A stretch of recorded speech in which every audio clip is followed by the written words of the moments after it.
Folks, welcome to the Vinson Voice. I'm Dr. Frank Jordan, your host. This is a weekly program where we talk about what's happening in the VA general and here at the Carl Vinson VA Medical Center in beautiful Dublin and Lawrence County, Georgia. And I do mean beautiful. Just happened today. We got a nice, bright, sunshiny day, but we don't have too many bad days here in Dublin, do we? No.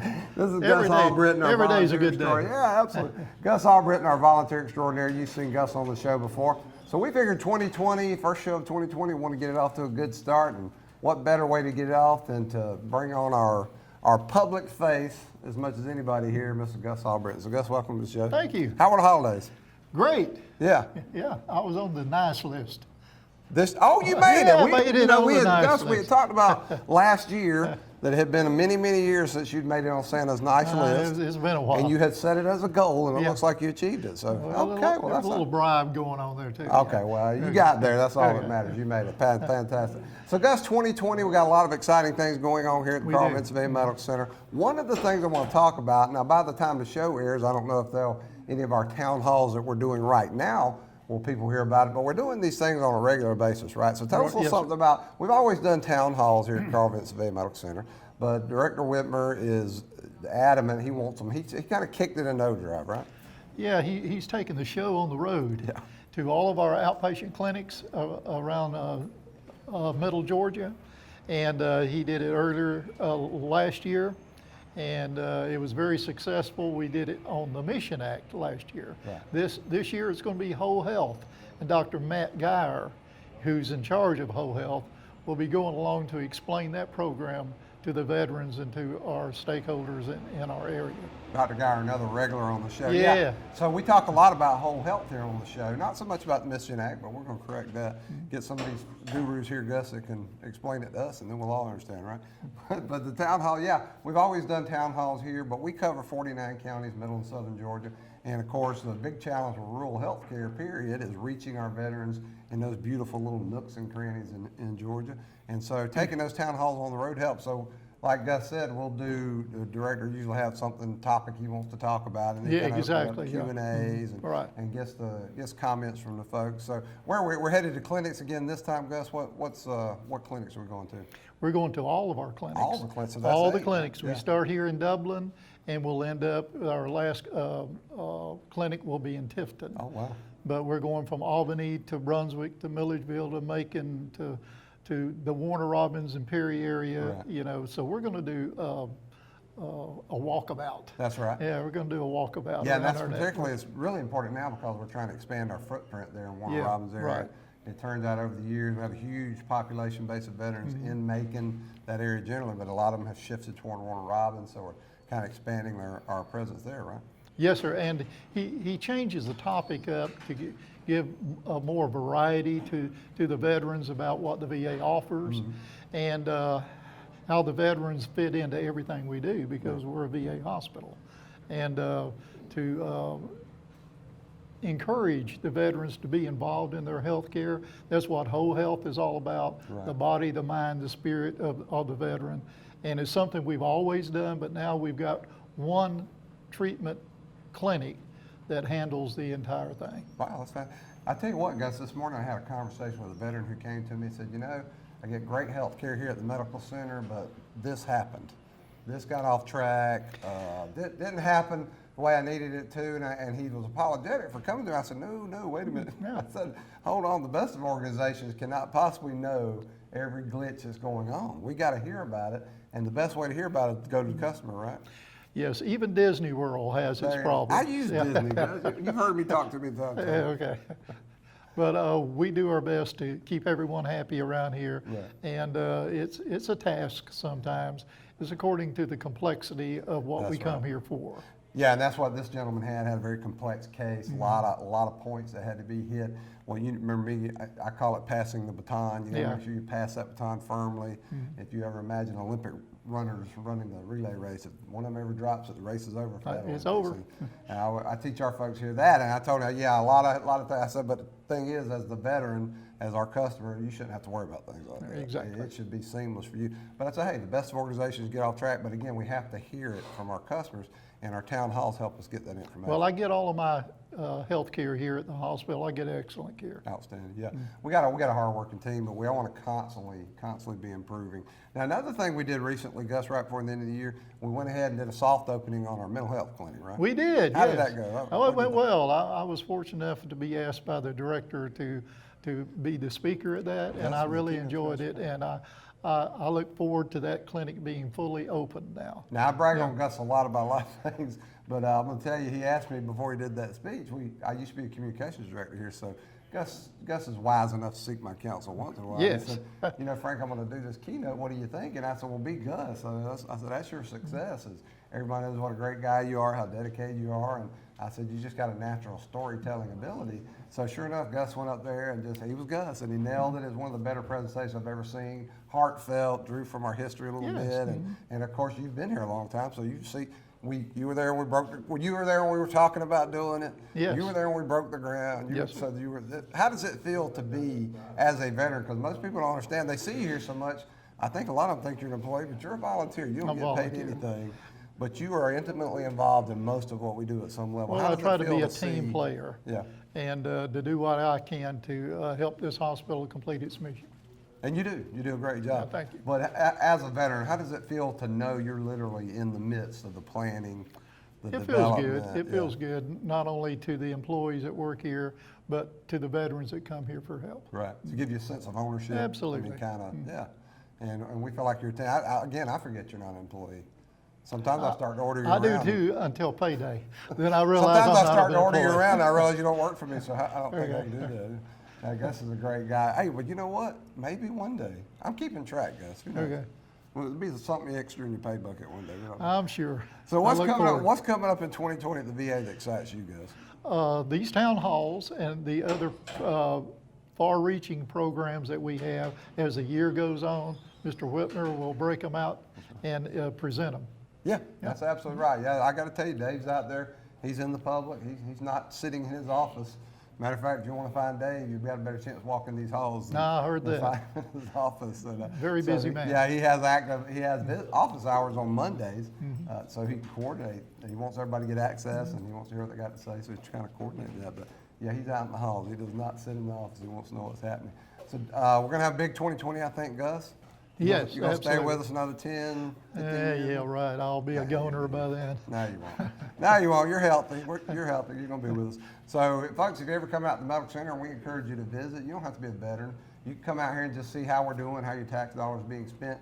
Come through our front gate off of 80. And we give tours. And we give tours in a heart. Gus and I have done probably hundreds did one of them by today. now. Yeah, Gus did a tour today. We want you to see a lot of history here. We want you to see how things are working, how your veterans are being cared for. America's Heroes of Business. So if you come in the main building, you'll usually see Gus sitting here with a couple of other my friends who are volunteers, and he always get a big smile. And Gus and I are usually here. Gus beats me usually. I'm here about 5:30. Gus here about 5:15 or so. Yeah, something like that. Yeah, something like that. So, but all morning long, I hear Gus at 5:30 in the morning welcoming people, getting them off to a good start, and they'll tell you, it's funny. They may be having a bad day already, but Gus gets them kind of turned around with it. Yeah, we all have to do that. Puts a smile in his voice. So, well, Gus, I tell you what, 2020 is going to be exciting. We're going to do some good stuff, and you're going to be right Will here it be with the year that you don't have to wear glasses? a year. You don't have to wear glasses? Yeah, everybody be 2020. That's right. Oh, see, Gus has always got the campy humor. Gus, thank you for everything you do Thank you, here. brother. Folks, we'll be right back with some more Vinson Voice. With Georgia Farm Bureau Insurance, I can get auto, home, life, even banking all in one place. Pretty convenient if you ask me. Always the home team, Georgia Farm Bureau Insurance. Visit us online at gfbinsurance.com. Hello, folks. Welcome back to the Vinson Voice. We're just talking to a dear friend of ours, Mr. Gus Albritton, who's been a long-time volunteer here. I think Gus has got about 30 years, about 30,000 hours almost. But we call him our volunteer extraordinaire. Well, we got a lot of great volunteers out here. And one of them you'll see in our halls just about every day, all day, is Mr. Thomas Edmond. Mr. Thomas, welcome to the show. Thank you, sir. How you doing? All right. Now, Mr. Thomas, we got him on this week because a couple weeks ago, National VA, we had done a good news story on Mr. Thomas and the influence he has on people. And so that went national. We were very proud of that. Certainly he deserved that recognition.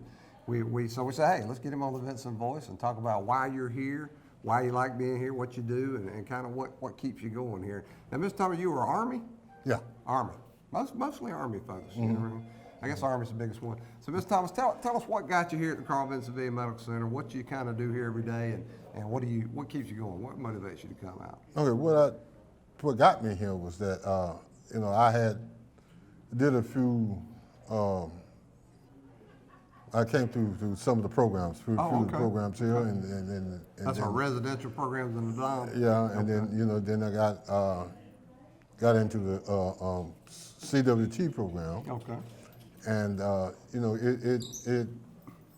started coming back because once you in the service, you had that camaraderie. That's right, exactly. And right. you had that bonding, and a serviceman is a serviceman. That's I right. mean, you click with one another. That's right. You understand? So I kind of missed that, and so I came back out here and started volunteering, and then I got into some of the CWT programs, and eventually I got hired on. Yeah. And it was, what keeps me going is coming out here and helping them guys who's coming through the door. At one time, I was in their shoes. Yeah, that's right. Some would say. That's right. And to help them to achieve what they want to get out of life, and to show them, and also I did the program, I did the write-up and the program for let them know that if I can do this, Right. anybody can do this. See, now I tell people that all the time, Mr. Thomas. I say, if Frank could do X, Y, and Z, I know you can do it. That's Yeah, right. I mean, it just making up your mind to do what you want to do. That's right. I mean, you just can't. And see, doing basic training, they teach us endurance. That's right. So we had kind of got slack on that once we get out because we no longer have to answer to them. You have to do right. the. But you have to apply. You should apply that to your life because you just don't just lay down and just give up. Yeah, that's right. You have to have that endurance and that resilience Discipline, to self-discipline. to meet the problem head on. That's right.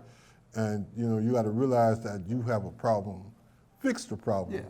so you can go on to something else in your life. Right. I mean, just don't hang back and say, well, it's their fault, it's their Right, fault. I mean, right. you just got to come out of that That's right. and do what you was taught to do. Yeah, it's your problem, and we're here to help. Yeah, it's your problem, and you have people here to come here. You have people here to help you. That's right. So, and then you got to want, first thing of all, you got to want to help yourself. That's right. Then once you get that in, once you get that tuned into yourself, then everything just fall into place. And that's so many things, Mr. Thomas, because that's the initial spark, that personal motivation to see change, that personal motivation, get your life back on track, go a different direction, and then the help kicks in and it'll work for you. Yeah. And it's funny, I talk to people about our residential programs, what Mr. Thomas was talking about before, our CWT, our compensated work therapy. And I'll occasionally meet somebody that says, yeah, VA's great, but I know y'all got some of those programs, kind of like Club Med, the veteran just got. I said, no, sir, we don't have those programs. I missed those somehow. I said, what we got is a graduated process to help some of our veterans with challenges get their lives back on track. And I can't tell you how many people I've met here who have benefited from that. They go from that DOM program, maybe they volunteered or a combination of both. Then that compensated work therapy, and next thing you know, they're a permanent member of the team. And hey, I have personally met VA Medical Center directors in this country who started out in DOM programs. And I'm telling you, it works. So it's good to hear that, Mr. Thomas. So kind of what do you do during the day, Mr. Thomas? Well, I'm a information receptionist. I'm at the front desk of 5A. That's right. And I greet veterans as they come through the door. Right. I direct them to where their appointments are. I help them out if any kind of crisis come up that I think I can help them out with, or either I can take them to somebody who can help them. There you go. There you go. And I, a saying that said, we never leave no one behind. Right. That's me. Yeah. Because I like I said, I once was there. That's right. And I point you in the direction that you should go. It's up to you to take it. It's funny how those early military lessons last. Every now and then I'll talk about my past, and and some of the craziness I got into as a young man. I don't do it too much because it scares people, Mr. Thomas. Yeah. But really, if I hadn't had some of those second chances and then got that discipline in the military, I truly don't believe I'd be here today. Those early lessons last. And I think that's what appeals to a lot of our veterans when they come here at the VA. They see, they may have been out of the military for 20, 30, 40 years, but then they see that structure and it appeals to them. It never goes away, does it? No, it don't go away. And, you know, that's the thing I said. Then it's just like one big happy family that you was part of, and one of the greatest organizations in the world.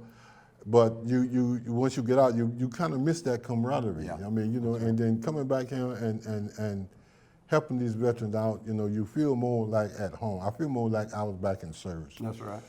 You know, I have rarely met, it's funny you mention that, I've met veterans who weren't in for very long, and yet every one of them, now, I don't think I've ever had one say that no matter what the circumstances when they got out, no matter what conditions they're dealing with now, I think virtually every one of them has had something really positive to say about their military time. That, hey, you know, it redirected me, or yeah, you know, I remember this one time, boy. It always seems to come out as a positive experience, and when you look at the things you have to do in the military, you wouldn't think so. No, But I think I mean, it's, you like know, you said, I think it's that camaraderie. I mean, you know, it goes, once you go through that, then once you get past basic training, everything is all downhill. Yeah. But like I said, once you step out of that, back in civilian life, we kind of forget what we was taught, and then later on, then it kicks in. Yeah, that's what I'm gonna say. When you need it, it kicks in. When you need it, it kicks in, and then you know, like you can go ahead and survive. I mean, you know, you better yourself. That's right. You know, and you can show this. You can pass this on down to the next serviceman who gets out. That's right. Passing it on. That's the thing. Well, Mr. Thomas Edmond, I'm gonna tell you, we appreciate you being here. We appreciate all the good work you do.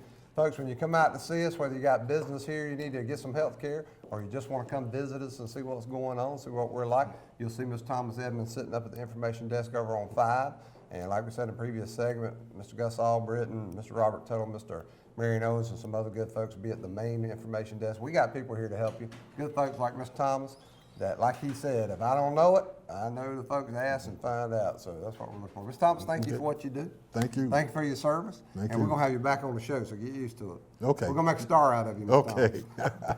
Thank you for what you do. Folks, we'll be right back for some more Vinson Voice. When you want convenience, you want Neighbors Express, where you'll always find friendly, courteous service every time you visit us. Fill up with pay at the pump.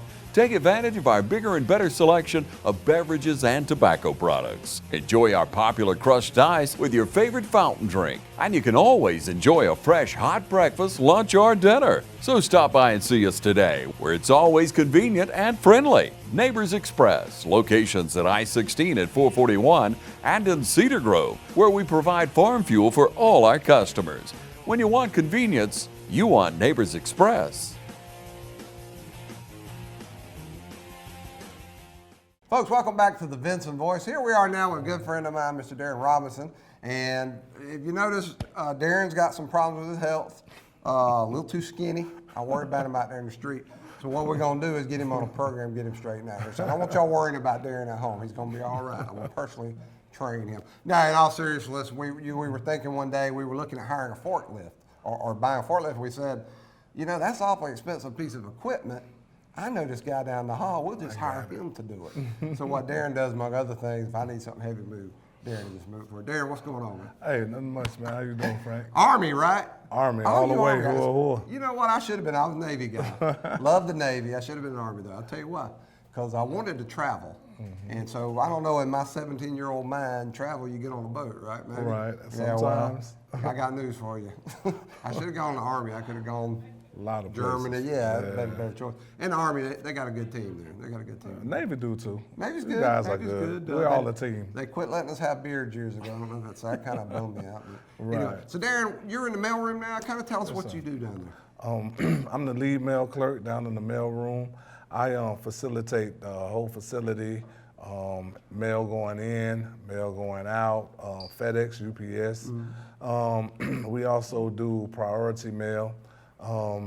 We help establish mail for the DOM, you know, getting residential our residential folks that getting their mail processed and, you know, to the places that they need to get it also. So Yeah, and you know, I wanted to have you on the show for a while just because you're my boy and everything. Yeah, no but, doubt. but I also want to emphasize the fact that in this age of cyber this, cyber that, emails, I don't think people realize how much we still depend on good old-fashioned mail. Because I mean, you got a little cart you got to drive around. You got people. I'll hear people. What do you mean you upset with Darren? What's that? How can you be upset there? Didn't get some mail. It's a hard job. You yeah, guys got a lot going on, right? It is. You know, we are with our local post office here in Dublin, so the mail goes to them first. Then it's a process where, you know, we change custody of the mail, so I have to sign for it in the morning time. Once I get the mail, I have to process it, I have to sort it out. Then I have to deliver it to the different entities and service lines and the in-house veterans here at the facility. And this is a huge place, man. Yes, it's a very huge place, and it's growing. So, I mean, we're adding a mental health building, 10A. They have an addition to their ward also. And we also have to pick up mail from the different entities and service lines also, the DOM areas, and everybody that's inside the facility here at the associate and the director's office. So everyone has to get mail in and mail out. So we do that on a daily basis. And there's critical stuff comes in because some of our veterans even, they're really don't want to use, they don't trust electronic stuff. Right. They really want to keep depending on that regular mail. And that, we're talking about stuff that's important for their health care. They got to get in here. Exactly. Yeah, you got to get it there, man. You gotta We have their medical records, you know, release of information. So those are critical. They're very secure, you know, and very private for our veterans, you know, such as myself and the other people at this facility. So it's a very secure process that we have to go through getting the mail to them. So, I mean, it's very hectic, you know. Somebody has to do it, though, Somebody got to do it, man. And another thing, that's not just all you do, because Darren's one of those guys that we have an event or program, Darren's probably going to be involved with it. Yes, He likes, I try to tell people here that they'll talk to me about, well, Dr. Jordan, I really want to get ahead. I said, okay, well, what are you doing outside of your normal job to get ahead, you know? People who stand out are the ones who go out, you know? They're the ones that get on these committees and work groups and extend themselves a little bit. That's kind of what Darren does. Yes, I know sir. you're involved with the Nurses Week celebration every year. Yes, sir. You're involved with that and just a ton of other stuff. I'm a PMDB facilitator, instructor here at this facility. I'm also a crew facilitator. Now that I didn't know. Yes, sir. I'm a crew facilitator. I facilitate the crew. That's on civility, respect, and the engagement in the workplace. And I'm also a whole health instructor. Oh, see, I'm learning, man. Yes, I'm learning sir. stuff about you every day. Yes, sir. And that's good stuff because, so PMDB, Darren was talking about prevention and management of disruptive behavior. And that's an interdisciplinary thing we use because we want that's serious stuff. We want to make sure everybody that's got a piece of that is involved to make sure we get the best out. Because our goal is to keep the peace here while we get those veterans health care they need. But yeah, and then the whole health. Now we just started talking about that. I did not know you're involved with that. So whole health, we talk about a lot on the show. It's more than just the veteran seeing the doctor. It's about diet, weight management, alternative therapies, a whole bunch of stuff. Yes, sir. Music Yes, therapy sir. even. And glad to know you're involved with that. Yes, sir. Yes, sir. No doubt. I mean, I'm a veteran myself. I started out, you probably didn't know, in the DOM myself. No, I did not. Yes, sir. I was actually in the homeless program. Okay. And, you know, I went to school. I should be graduating college this year. You are so I'm just doing a lot to improve myself. And I also facilitate classes for peer support. And I tell them my story and let them know, you know, hey, that, you know, it's always a way. And I love this quote. It says, the cultivation of a person depends on the ratification of one's mind. So you have to really concentrate on getting your mind right, and that'll set off with your life, and you know, getting your life right and on the right track. So I always tell the veterans, you know, that you got to stay focused. You got to don't worry about hopelessness. We all have problems in our lives. We all go through things, but it's the point of staying focused, staying strong, and using your resources. So I tell all the veterans that's around us, you know, you can always come to me. You see me talking to veterans in the hallway and letting them know, man, you know, hey, stay focused, man. It's a lot of resources, a lot of people here to help you. That's what we're here for. That's right. So, you know, I always try to encourage each one of the veterans here at this facility. That's right. So I'm hearing peer support in your future because Yes, sir. that's what you look for. What a lot of people don't know is we hire veterans who have been through some of our residential programs as peer support specialists to help our veterans get that life back on track, housing, jobs, preparing for interviews, you name it. Anything we can think of that's going to help them be successful in life. And having had that experience there, and say, I didn't know that about the program. Yes, sir. Yes, having had that experience gives you a basis to talk to these veterans and say, hey, I know I'm there. I was there. Yeah, I was so there. I know what I'm talking about. That's right. Yeah, I give them a person to relate to. Yeah. You know, because a person that has never starved or was never homeless, Right. they can't tell a person that's going through those things. But a person that has gone through those things, they're more receptive to that. You know what I'm saying, to that person telling them that. So, you know, I take my time out. You know, courtesy of my supervisor, Tony Robinson, giving me the time to utilize to give back to these veterans and let them know, hey man, look at me. You know, I came from the same place you came from. And then I just go into my story. And while you're saying that, peer support is something I'm really looking for. That's a goal of mine. And, you know, I've been making moves, you know, learning about, you know, rehabilitation and, you know, recovery and things of that nature so I can have the understanding and I can utilize that and help the veterans also. Yeah, and Tony Robinson, one of our leaders here in logistics, been here for a long time, really good guy, very supportive. Man, I learn more about you every day, man. Yes, sir. I can't be more impressed, brother. Yes, sir. I'm gonna tell you what, keep going to college now. Yes, sir. You get 1 degree. Yes, sir. That's yes, the sir. start. That's the start. You know, take a breather if you need it. Right. But otherwise, let's be running this place one day. Man. Hey, my goal. That's a success story. That's a success story. That's It right. is. That's Yes, right. sir. Hey, I'm gonna tell you, it's like Darren said, we've all stumbled in life. One of the things that makes this democracy great, it's a nation of seconds, third, fourth chances sometimes, whatever it takes. If you ever give up, you're 100% chance of failure. If you try, you got some percentage chance of success. And one of the things the VA is all about is trying to offer those second chances, give that support while these folks are going out there and taking on life the same way they took on them, the challenges of American military. So, Darren, thank you for everything you do. Keep up the hard work. Hey. Hopefully next time we interview, you'll be doing something else. We'll talk about that, all right? Thank you for having me, All right, Frank. brother. All right. And try to get in the gym, Darren. Yes, sir. I mean, seriously, life's too short. You know, you don't want to go around looking like that. Pick some weights up, brother. All right. Hey, actually, I'm graduating, I think in March. I'm getting my certificate for personal training. Are you really? So I can help you out too, yeah, baby. thank you. I got to quit kidding you about it now. So, yeah, so Darren, you're looking fantastic. Hey, man, thank keep you, that sir. up. Folks, we hope you'll join us every week for the Vinson Voice. If you got some program or topics you'd like to see us talk about, please give me a call at 478-272-1210, extension 3419, or just shoot me an email at frank.jordan2@va.gov, and we'll be glad to talk about them. Until next week, this is Dr. Frank Jordan. We'll see you.